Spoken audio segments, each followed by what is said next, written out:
Aujourd'hui,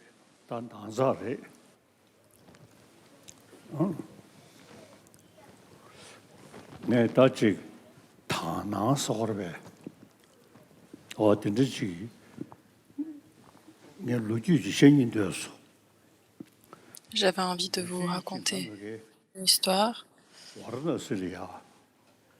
à Varanasi.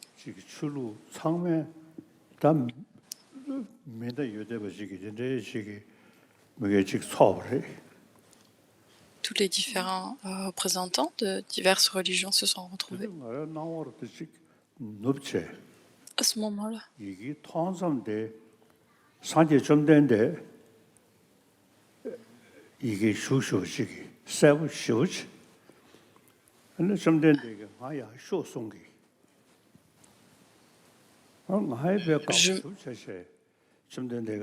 Je me suis endormie et puis dans mon rêve, j'ai vu le Bouddha m'a appelé.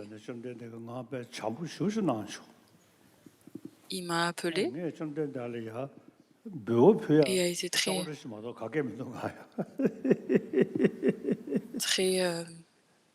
doux et tendre à mon égard. Et à ce moment-là, je n'avais rien à lui offrir, j'avais un simple bonbon à lui offrir.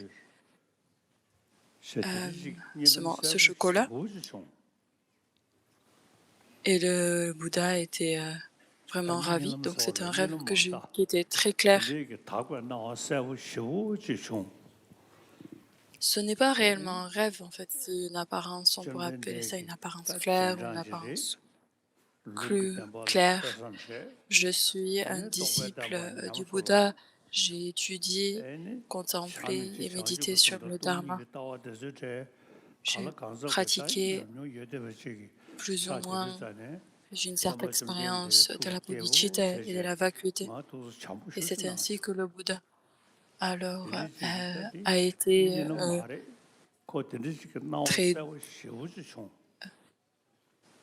très doux et très tendre à mon égard. Et donc ce n'est pas réellement un rêve, c'est plutôt une apparence, ce qu'on peut appeler claire, qui en fait m'apporte beaucoup de courage et de confiance en moi. Et j'ai eu alors cette confiance forte, cette sensation, ce sentiment très fort que je suis complètement protégée par le Bouddha. Je suis un disciple, un moine dans la tradition bouddhiste.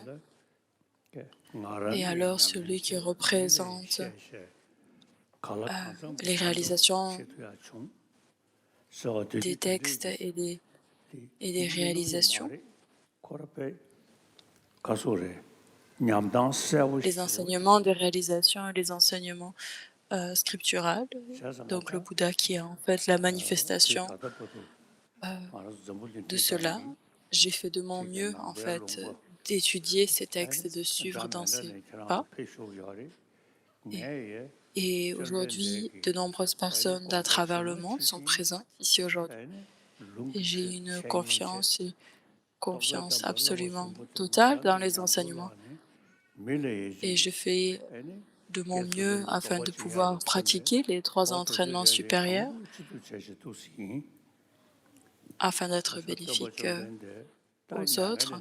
Et le Bouddha Bhagavan, ça fait longtemps qu'il est passé en Paradivana, mais les enseignements des réalisations et scripturales sont là bien devant nous et je me suis engagée dans cette activité de pratique spirituelle sincèrement et encore continuellement. Encore ces rêves, on pourrait dire, ou alors ces apparences claires.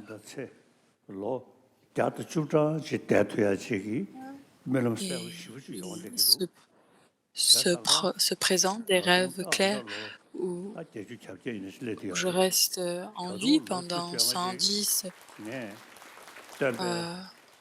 ans, donc il me reste encore 10-15 ans en vie. Et je vais faire de mon mieux encore à m'engager dans ces pratiques. Et j'ai fait de mon mieux jusqu'à présent et je continue et je prévois de continuer de faire de même. Les enseignements du Bouddha sont des choses qui doivent être générées dans l'esprit. Ce n'est pas quelque chose qui est présent dans les temples. Trois entraînements supérieurs doivent être inclus dans notre pratique et se remettre et suivre son maître spirituel. Et petit à petit, alors, donc le dharma, c'est-à-dire les enseignements scripturales, doivent être mis en pratique et devenir une expérience réelle. Et ceci devient l'offrande ultime, la meilleure offrande que l'on puisse faire.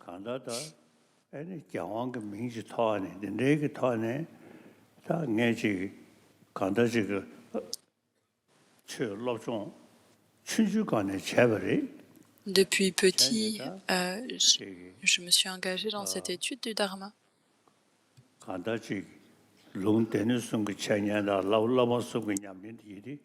Du Tripitaka, trois entraînements supérieurs. J'ai fait de mon mieux pour me pencher et pratiquer sur ces thèmes-là. Et encore pendant une dizaine d'années, je vais continuer sur cette voie-là et je prie ainsi. J'ai cette intention et je vous invite aussi à me rejoindre dans la prière. La première chose essentielle dans le Dharma, c'est la façon dont on pense. Et c'est par cette réflexion que l'on peut reconnaître nos défauts et réduire ces aspects néfastes. La chose la plus importante ici,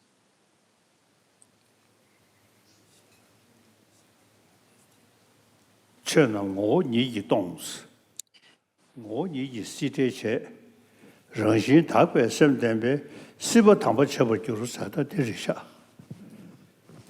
ce verset qui fait référence à l'absence d'existence propre des phénomènes du samsara, du nirvana. Lors d'une analyse ultime, aucune essence intrinsèque peut être trouvée. Il n'y a aucun phénomène qui existe qui soit dénué de dépendance, alors qu'il y a la nature de la vacuité. Si on arrive à avoir une expérience dans notre esprit de cette absence d'existence propre, alors toutes les apparences qui se présentent à nous, alors qu'il y a cette croyance et cette saisie en existence propre, par cette expérience, petit à petit, la force de cette saisie, cette croix, va être réduite. Et cette pratique, cette expérience est tout à fait en accord avec ce que les sciences modernes nous présentent. Et pour moi, la bodhicitta, c'est ma pratique essentielle.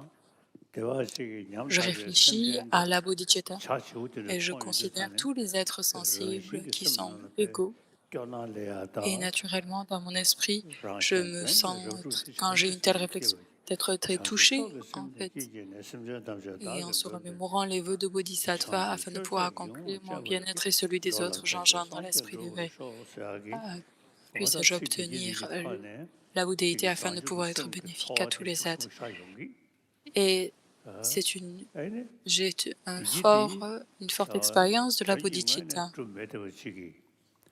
Alors que les phénomènes ont aucune existence propre, l'apparence semble avoir une existence objective, mais en réalité, tous les phénomènes sont une simple désignation par la conscience. Et ainsi, la pratique de la bodhicitta est alors associée avec la vacuité. Et c'est très bénéfique pour mon esprit, très utile. Et ça permet de détendre et d'ouvrir l'esprit, puisque l'esprit est détendu. Le corps est en très bonne santé. En tant que moine et disciple du Bouddha, et je m'engage alors dans ces trois étapes d'étude, de développement de sagesse, l'écoute, la contemplation et la méditation. Et par une telle méthode, je vois vraiment les bienfaits directs du Dharma qui impactent alors ma vie.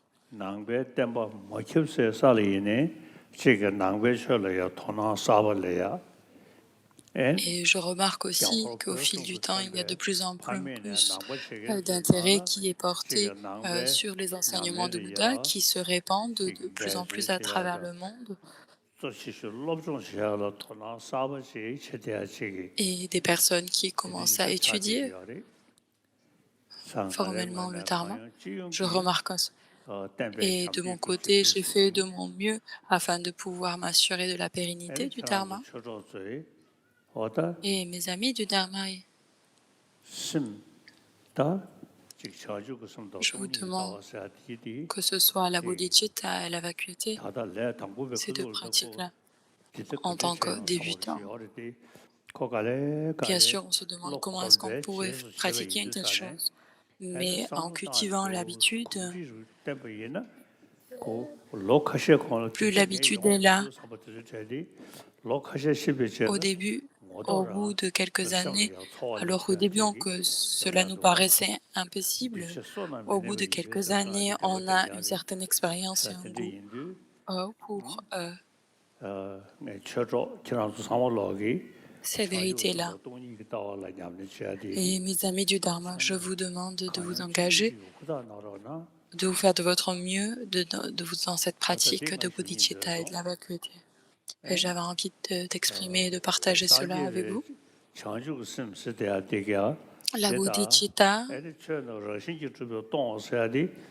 et l'absence d'existence propre, que l'on accepte ou pas du passé du futur, que l'on soit un religieux ou pas, si on arrive à avoir cette réflexion que les phénomènes sont une simple désignation, la saisie d'existence propre, une croyance à une existence objective est usée et peut être éliminée.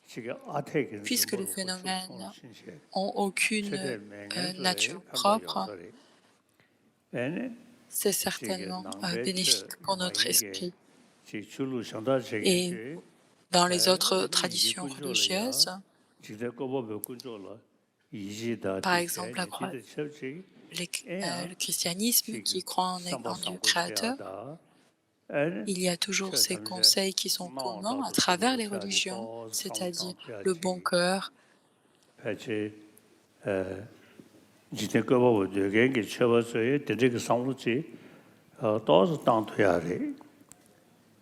et je pense que tout de même, dans ces traditions aussi, ils peuvent associer à leur pratique l'absence d'existence propre, la simple désignation. Depuis petit, si on peut pratiquer le bon cœur dès notre enfance, il est certain que l'on pourra mener une vie beaucoup plus heureuse. Alors que nous sommes des milliards sur cette planète, depuis petit, l'affection de notre mère, et c'est ceci qui nous a maintenus en vie. Et au fil de notre vie, efforçons-nous au maximum de protéger cet amour, cette affection, et d'éviter la colère et toutes ces différentes formes de violence ou de conflit. Cette personne, alors qu'il y a des milliards de personnes sur cette planète, que ce soit des personnes qui soient religieuses ou pas, peu importe, l'amour, affection, cet amour que nous avons reçu par notre mère doit être préservé et nous devons le cultiver et y prêter attention. Et une des choses à considérer, comme je vous ai dit, c'est l'amour que nous avons reçu de notre mère, qui est un point commun que nous avons avec les animaux. Et actuellement, au niveau de notre éducation, ceci devient l'éducation moderne, se focaliser principalement sur les choses matérielles, l'économie, et ce qui nous fait oublier cet amour fondamental et que nous avons reçu par notre mère. et de considérer en fait cette paix intérieure et ce bien-être intérieur et fait partie de notre santé, c'est-à-dire elle fait partie de notre santé physique ainsi qu'émotionnelle. Et si on peut alors associer ces pratiques-là au niveau de ce type d'éducation moderne, je pense que ça pourrait être bénéfique pour ces milliards de personnes sur cette planète. Donc, première étape, c'est cette contemplation sur ce que nous avons reçu de notre mère, cette affection. Et au niveau de l'éducation, de ne pas oublier cette dimension et de prêter attention à cet amour et cette affection. On pourrait parler de cette éthique séculière, que nous soyons religieux ou pas, peu importe. Ici, la question est le bon cœur qui permet en fait de développer des amitiés avec tout le monde. Et c'est-à-dire de pouvoir être bénéfique à tous les individus qui sont présents dans notre société. Et ceci est réellement le cœur, l'essence du dharma, qui n'est rien d'autre mis à part le bon cœur. Et ceci est une habitude que nous avons à cultiver. La vue de la vacuité, elle, c'est plutôt ce qu'on peut, quelque chose d'unique dans un sens un aspect assez particulier dans le bouddhisme, mais c'est tout de même quelque chose qui peut intéresser diverses populations par la présentation, par la psychologie, sur laquelle nous pouvons aborder non seulement le bon corps, mais aussi que les phénomènes n'existent pas de par leur propre côté, que tous les phénomènes sont dénués d'existence propre. Ceci n'est pas spécialement associé à une religion ou à une autre. Le bon cœur, ici, ou que ce soit la façon dont nous relions aux apparences, cette saisie d'existence propre qui peut être surmontée. Et ceci, ou ces deux choses-là sont réellement l'essence des enseignements du Bouddha. Et c'est pour cela que ma pratique centrale est celle de la bodhicitta et de la vacuité. Et je vous invite, mes amis du Dharma, à faire cela, en comprenant que les phénomènes n'existent pas comme ils semblent nous apparaître,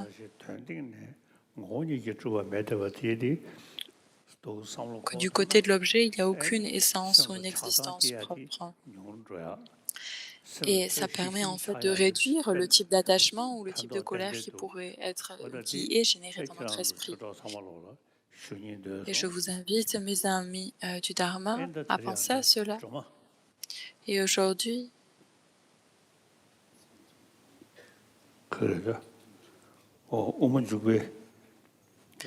nous continuons l'entrée dans la voie médiane, l'auto-commentaire de Chandrakirti.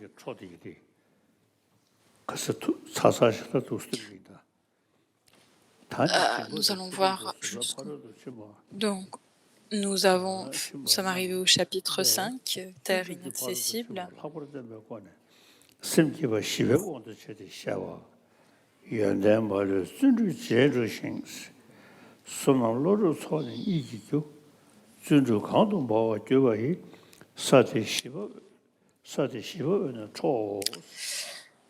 Donc, sa sainteté vient de relire le 4e chapitre.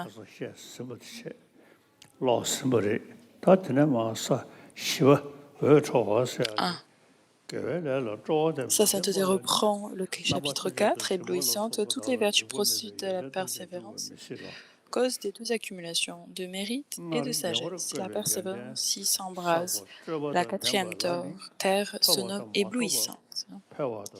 Ici, la radiance, la réalisation du bodhisattva, due à son intense méditation sur tous les aspects de la bouddhéité, resplendit avec plus d'éclat que toutes les pourpres de l'aurore. La croyance en soi et ses effets sont éteints. Donc, ici, l'effort est mentionné. L'effort est tellement important dans notre pratique afin de pouvoir accumuler les deux types de collection, deux types d'accumulation de sagesse et de mérite.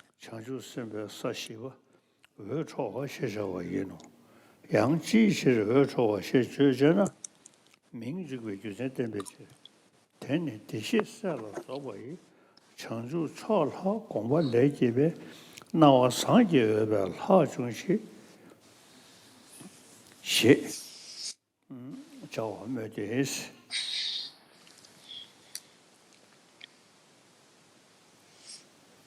나무 어디 오면 주고 Auparavant, l'entrée dans l'envoi médian, quand je récitais.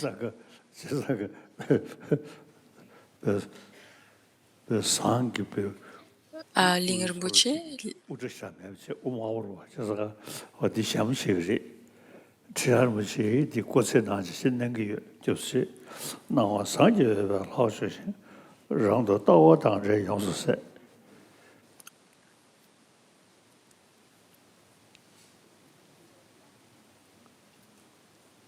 Kawalasoda, Yant.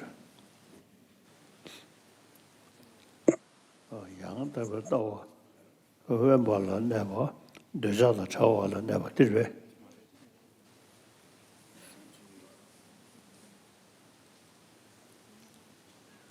Dejada Chawala never. Soon to some sim Robinson, Yang da was Robinson. It was a little.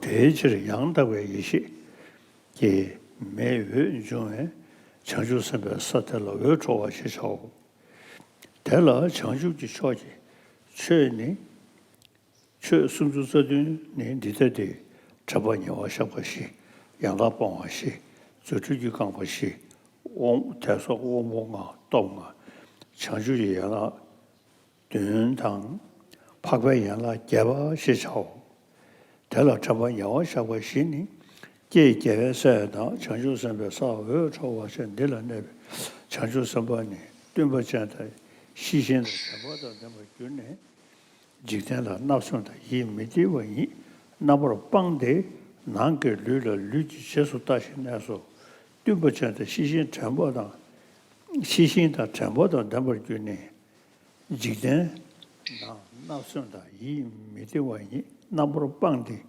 치르르 르지 세수 다시 내서 난게 나다 치르르 르지 세수 다시 내서 시샤와니 나마신도 대신도 뜸버잖다 시신다 참보다 담벌 주네 난게 소화다 치 소화다 나도 치 소화 나다 나마신도 난게 섬다 치 섬다 나다 치 섬라나서 셰샤와도 난게 쳐나다 치 쳐나다 난게 나다 치 쳐나라 나서 셰샤와 개버 송고다고 야다 봉와 신은 데다데 대라 티고 미기 외셔 마게바는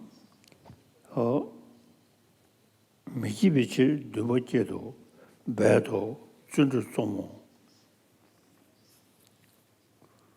심접도 진도 양다 워서도 저고 디고 미기비치 개바는 봄에치 시셔와는 아마신도 개회치 마게바는 개비치 시셔와는 아마신도 개회치 개바는 내바다 매년바다 개바교와다 치신중 다 접도 소버를 채외치는 두번째도 배도 세서와는 아마신도 주주기 강보신데 데다디 듬비 띵이지 보면 두지다 대비 주주기 강보 웬발라 내가 데자다 타와라 내가 고볼라 내가 넘버 폰에 용수 주고 고모 대신도 주주기 띵이지 보에 두지다 대비 주주기 강보다 심기 띵이지 보면 두지다 대비 주주기 강보다 최배 띵이지 보에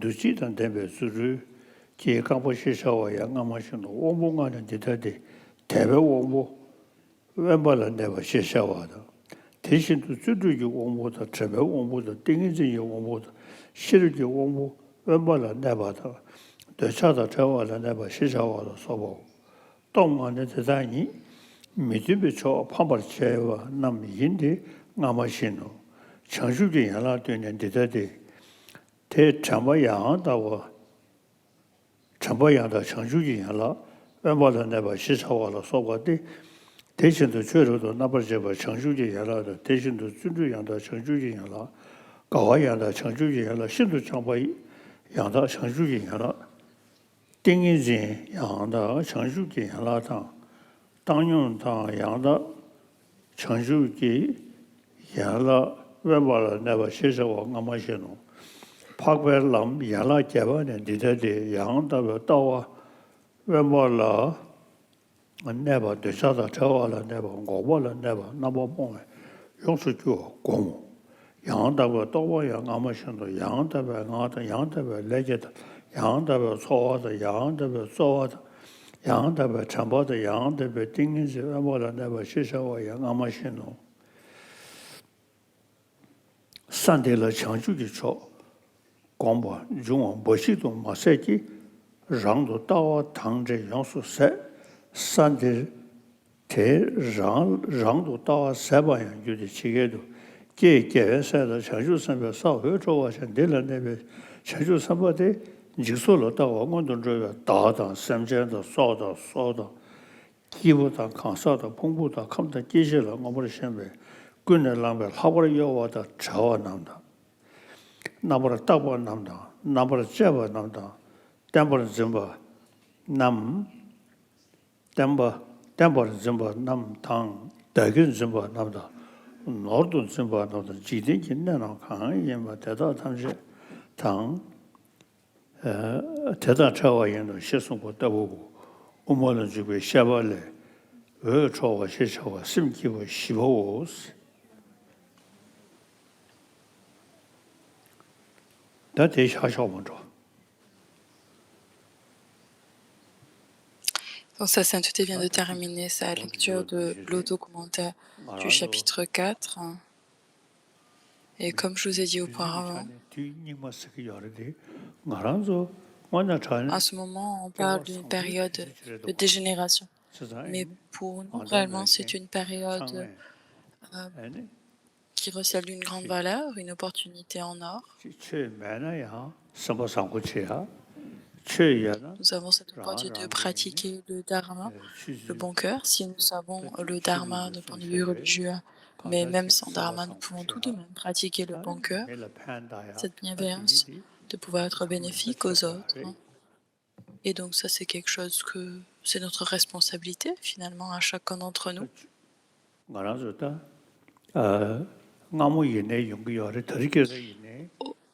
Auparavant, bien sûr, cela existait.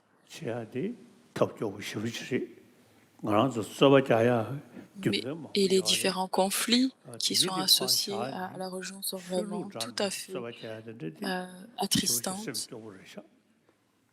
Et les différents conflits qui existent à travers le monde sont vraiment attristants. Et personnellement, en tant que bouddhiste, je vais dans différents temples chrétiens, musulmans, peu importe, j'ai un sincère respect vis-à-vis de toutes ces traditions religieuses. Et je vois que les religions visent à être bénéfiques à tous les êtres et qui ont cette instruction commune de pratiquer la bienveillance. Et c'est pour cela que chacune des religions mérite notre respect et de les tenir dans notre estime. Et tout type de conflit à travers les religions est vraiment tout à fait attristant, et de pouvoir s'assurer de l'harmonie à travers des différentes traditions religieuses est importante. Et je pensais de pouvoir faire une courte pratique de développer l'esprit de Bodhicitta, Sarva Yoga Chitta Yoga, Sarva Yoga Chitta. Donc, il n'est pas spécialement associé alors avec une initiation. Et j'explique souvent cette pratique hors du contexte d'une cérémonie tantrique. Et donc, nous allons faire cette cérémonie ensemble. Avant de débuter cette pratique, considérons alors la bienveillance et qui apporte notre notre esprit en paix, notre corps est en bonne santé, nous aurons beaucoup d'amis et c'est quelque chose qui nous permet d'être bénéfique à tous les êtres. Et le bon cœur est réellement la source, la racine de tout bonheur.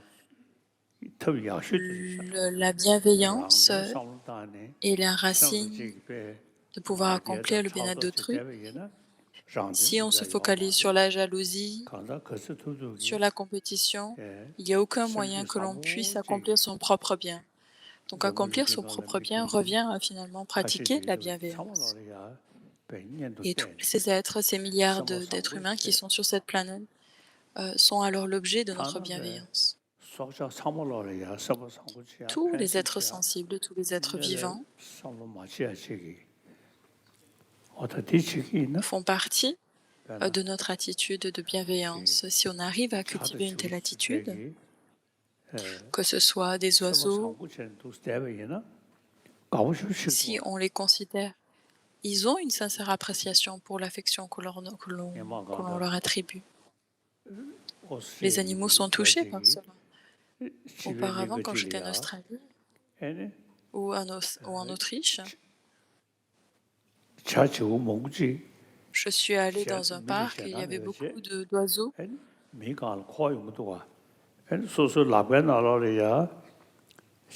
Et les oiseaux étaient appréciés. Les humains leur prenaient soin d'eux et les oiseaux venaient dans leurs mains, se posaient sur leurs mains. Ils mangeaient les graines qui leur étaient données. Et les oiseaux appréciaient réellement ce bon cœur, ce soin que les... Et il y a vraiment cette réponse qui est attribuée par les animaux lorsqu'on leur attribue cette tendresse.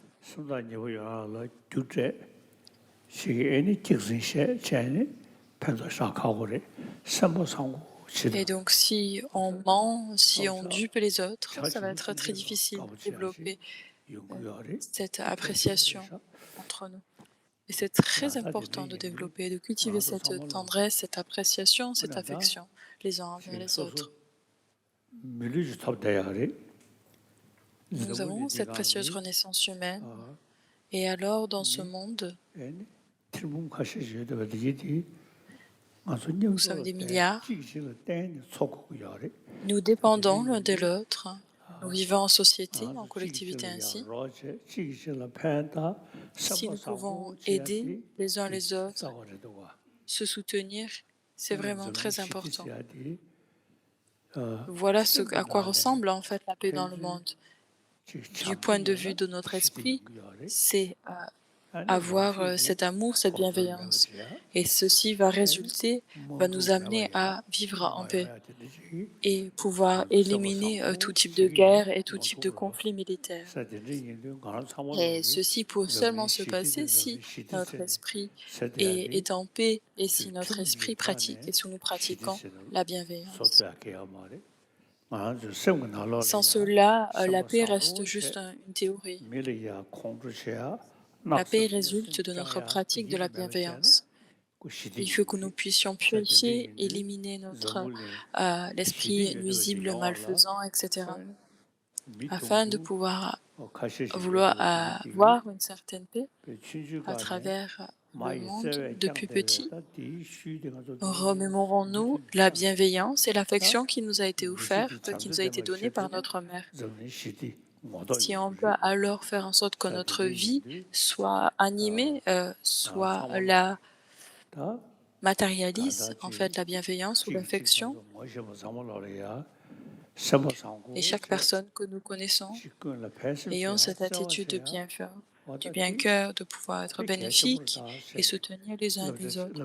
Et ça, c'est réellement essentiel. Et ça, c'est un conseil qui est vraiment non seulement conseillé, mais quelque chose qui doit réellement être mis en pratique et nous devons nous tenir responsables de nous engager dans cette pratique.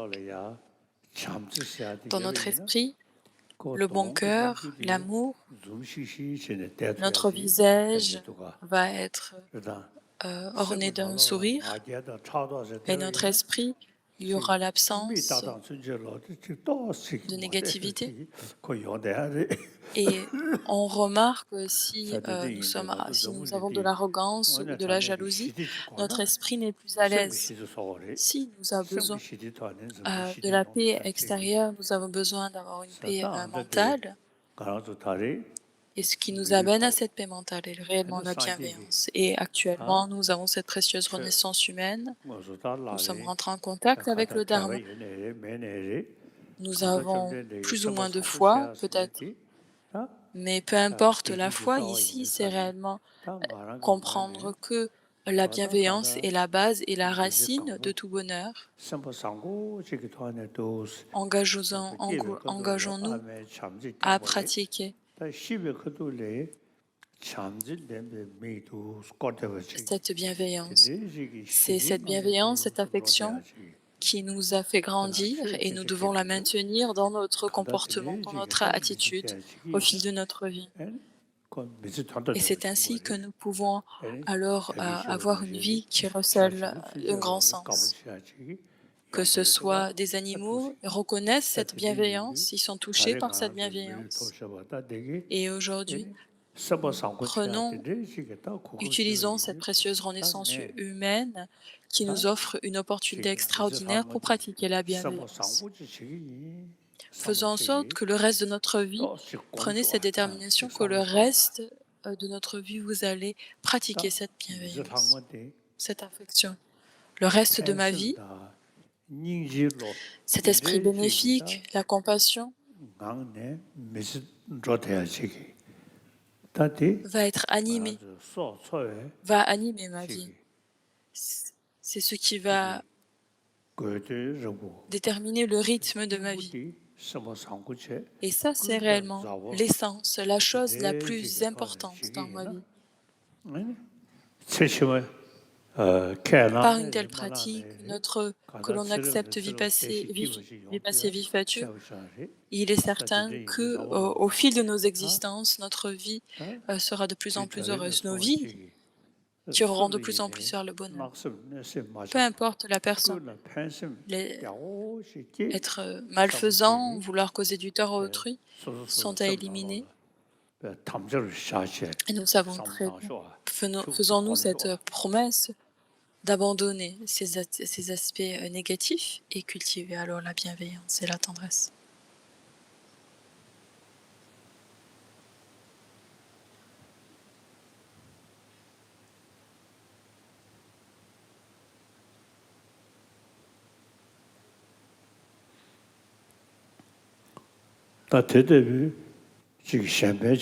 Et comme cela, l'altruisme, visualisé au niveau de votre cœur, un disque de lune lumineux se manifeste, se matérialise. Et posez-vous d'autres questions. Où suis-je? Où est ce jeu? Est-ce que je suis dans ma tête? Est-ce que je suis au niveau de mon cœur? Ce jeu est introuvable. Ce n'est pas que le jeu n'existe pas. J'existe. Je dis mon corps, mon esprit, mais où est ce jeu qui possède? Il ne peut pas être pointé ou désigné du doigt. Le jeu est une simple désignation. Il n'a pas d'existence objective.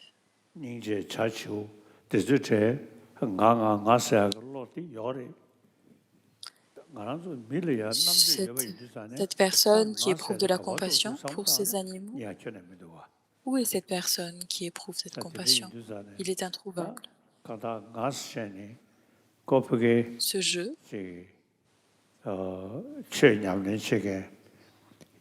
ce pratiquant, cette pratiquante, cette personne qui est bénéfique aux autres, il y a cet individu, cette personne existe en effet. Mais si on l'analyse, si on le décortique, il est totalement introuvable. Ce jeu que l'on répète, dont on parle, qui apparaît de manière solide, cristallisée et dénué de toute existence propre. Le jeu est une simple désignation sur la base de ces agrégats. Aucune chose solide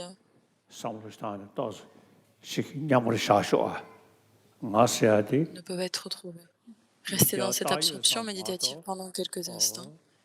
Je suis une simple désignation indépendante. Je n'existe pas de manière autonome, solide.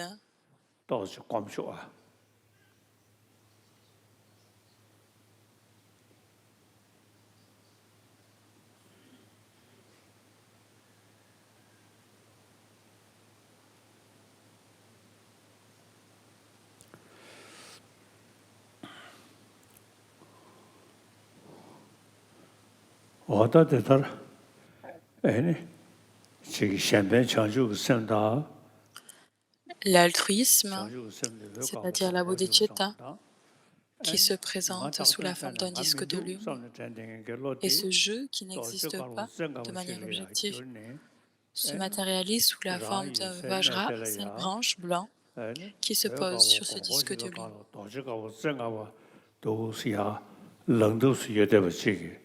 Qui se tient à la verticale.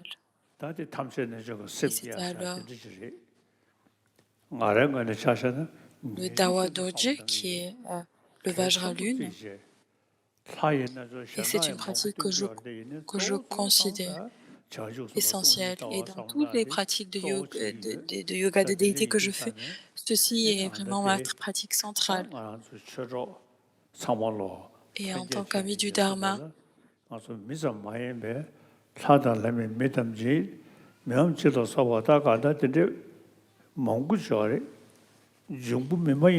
y a beaucoup de pratiques. Mais fondamentalement, tous ces êtres, nous sommes égaux dans le sens où nous voulons être heureux. Abandonnons alors cet autochérissement, vouloir causer du tort à autrui qui nous apporte tellement de tristesse et de souffrance dans le monde. Et considérons tous ces êtres sensibles qui veulent être en paix. Et voyons que développer cette affection à leur égard et de dépendre de cette manière-là est vraiment très important. Considérons-nous nos proches et même les personnes que nous ne voyons pas directement, mais comment nous existons en dépendance de tous ces êtres et que l'autochérissement est la cause de toutes nos souffrances. Et en comprenant cela, générer alors cet esprit de lune, méditer ainsi.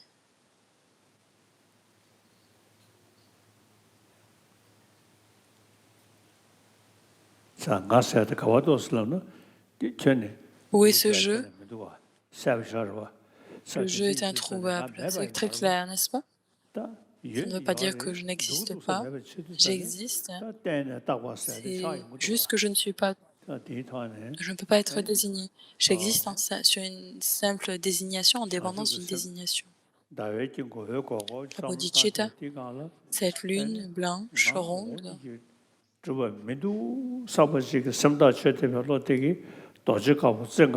je suis dénué de toute existence propre, et cet esprit se manifeste sous la forme du Vajra à 5 branches blancs.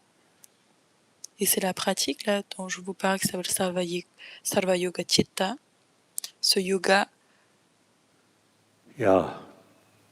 du Vajra et de lune. Et ce qui est présenté dans les textes, ce n'est pas quelque chose que j'ai simplement étudié ou mémorisé à par cœur. C'est ma pratique que je fais le matin et qui permet en fait de pouvoir pacifier les émotions perturbatrices. Et je peux vous dire ça de ma propre expérience et mes amis du Dharma. Donc que ce soit cet esprit de disque de lune je vous demande de faire cette méditation de manière quotidienne le matin. Ce disque de lune qui représente notre esprit altruiste et sur lequel se pose ce Vajra qui montre que le jeu est une simple désignation sur la base de ces agrégats et que ce jeu est dénué de toute existence propre. Et alors, il y a une réflexion sur la vacuité qui est symbolisée par ce Vajra à 5 branches blancs.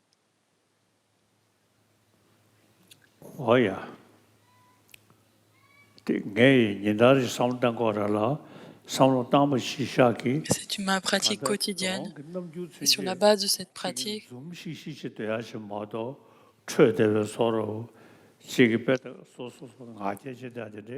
ça anime et ça nourrit mon sourire de manière quotidienne.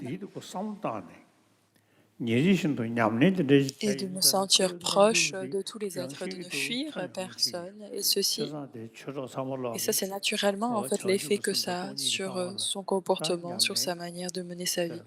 Et c'est ainsi que la pratique de la bodhicitta et de la vacuité peut informer votre vie. Et je vous demande en fait de vous engager et de vous investir sincèrement et profondément dans cette pratique-là. Voilà, c'est tout pour aujourd'hui.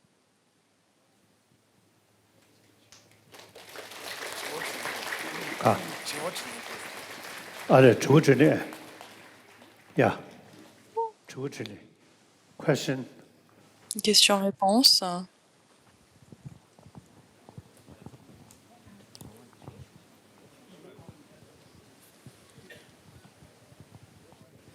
His Holiness, good morning. My question is, Bonjour, Votre Sainteté. Ma question est comment est-ce qu'on peut concilier la vue de la vacuité et l'apparence des conflits? Je n'ai pas bien entendu.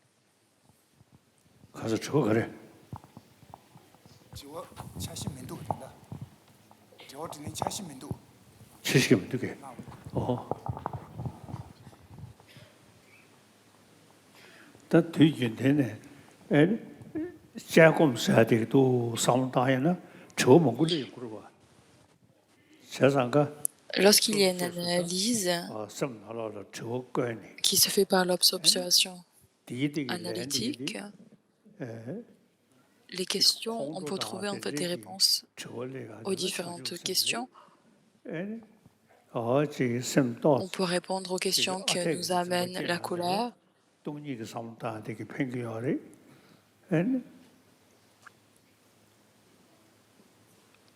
les différents troubles ou les doutes qui peuvent être apportés par la colère sont remédiés par l'altruisme.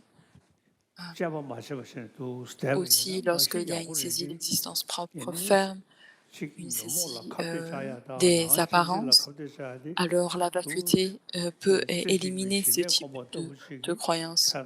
Et ici, en fait,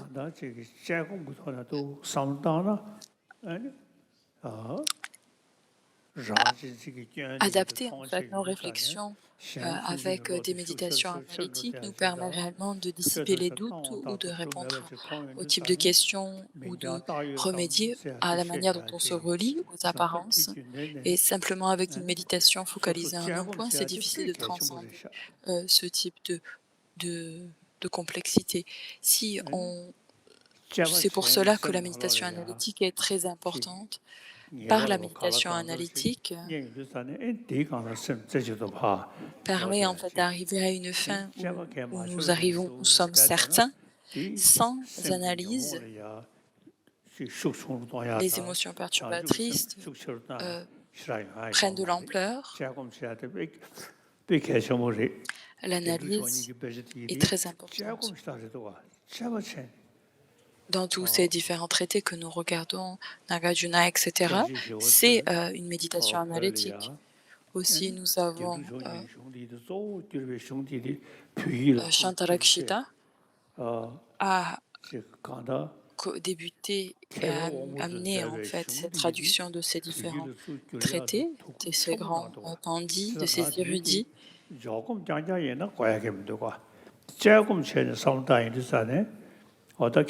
Et ça montre en fait la dimension limitée d'une méditation qui est focalisée à un point. La méditation analytique doit réellement l'accompagner. Sans cela, La transformation, il est difficile pour qu'elle ait lieu. Et c'est pour cela que notre pratique personnelle doit associer ces deux types de réflexion.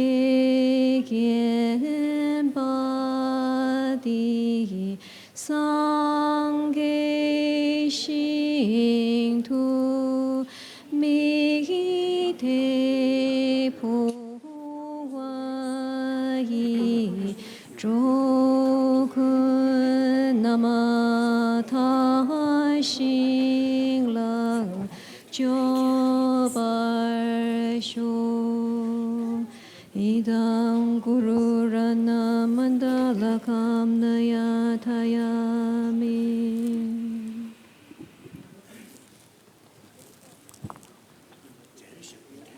Om Vasarati, to the assembly of the most kind teachers, both present and past, the miraculous dance of the body, speech, and mind of innumerable Buddhas manifesting in accord with aspirant spiritual capacities, the wish-granting jewel, the source of all virtues and goodness. To you we offer our prayers with fervent devotion, that Tenzin Gyatso, protector of the land of snow, live for 100 eons. Shower on him your blessings so that his aspirations are fulfilled without hindrance. To the assembly of all meditational deities, manifesting as countless mandalas and divinities, the magical clouds of immaculate transcendental wisdom,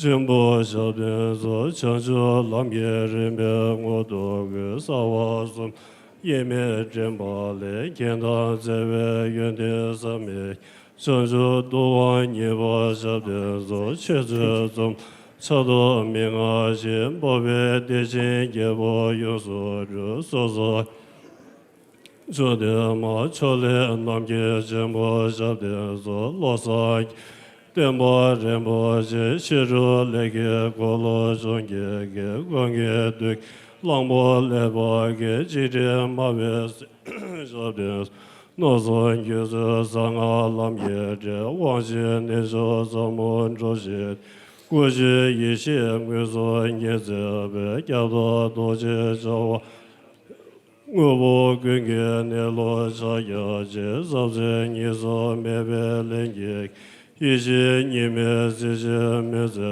Wa Nejo Wangzho Jimbo Shabdes Gyude Gyazo Sangwa Gunge Ze Minzhi Kaba Namshi Gyusam Gyusan Deje Jizan Jeze Wa Sawan Zimbe Dabo Shabdes Khode Chugu Dende Ruba Shayan Dene Geme Rashib Chuba Gunde Samu Ume Lan Dunge Loye Wangbo Shabdes Shino Shizo Yeme Dugo Lo Leba Dunde Ride Bemak Buri Junso Gebe Shizo Zi Nangbo Sangye Ngowo Shabdes Khode Chugu Vese Dele Lon Jenga Mewa Lunge Zobaj Shame Rarun Jebe Gezan Yo Guzan Deme Gombo Shabdes Dona Tude Yonzo Chinda Je Mari Chagen Denla Nyebot